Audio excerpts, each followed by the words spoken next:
नमस्कार, मैं हूं आपके साथ शिप्रा झा और आप देख रहे हैं न्यूज 18 बिहार झारखंड का डिजिटल प्लेटफॉर्म।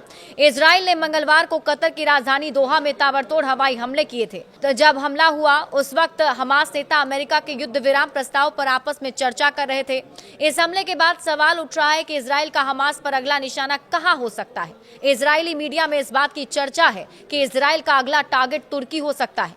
तमाम संकेत तुर्की की ओर इशारा भी कर रहे हैं। हमास ने अपना आखिरी बड़ा ठिकाना तुर्की में ही बना रखा है।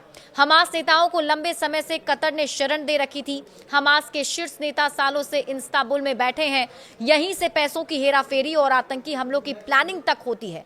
दोहा हमेशा से इजराइल हमास जंग में मध्यस्थ की भूमिका में रहा है, इसलिए किसी को भी अंदाजा नहीं था कि इजराइल यहां हमला कर सकता है।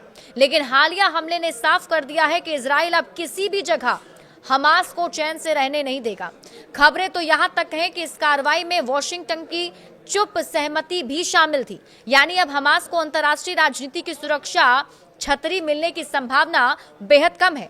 तुर्की और हमास दोनों को भरोसा है कि नाटो की सदस्यता उन्हें हमले से बचा लेगी, लेकिन हकीकत इतनी सीधी नहीं है। नाटो सामूहिक रक्षा के सिद्धांत आर्टिकल 5 पर चलता है, जिसमें किसी सदस्य पर हमला सभी पर हमला माना जाता है, पर यह स्वतः लागू नहीं होता। सभी देशों की सहमति जरूरी है और यहीं पर तुर्की की मुश्किलें बढ़ती हैं। स्वीडन और फिनलैंड जैसे सदस्य तुर्की से खफा हैं। नाटो में शामिल होने के लिए अंकारा ने उनसे कुर्द कार्यकर्ताओं को दबाने और आजादियों पर अंकुश लगाने की शर्तें रखी थी। वहीं अमेरिका भी तुर्की की दोहरी नीति और हमास से नजदीकी पर नजर गड़ाए बैठा है। ऐसे में नाटो का तुरुप का इक्का भी तुर्की के हाथ से फिसल सकता है। बड़े अपडेट्स के लिए आप जुड़े रहिए न्यूज 18 बिहार झारखंड के साथ।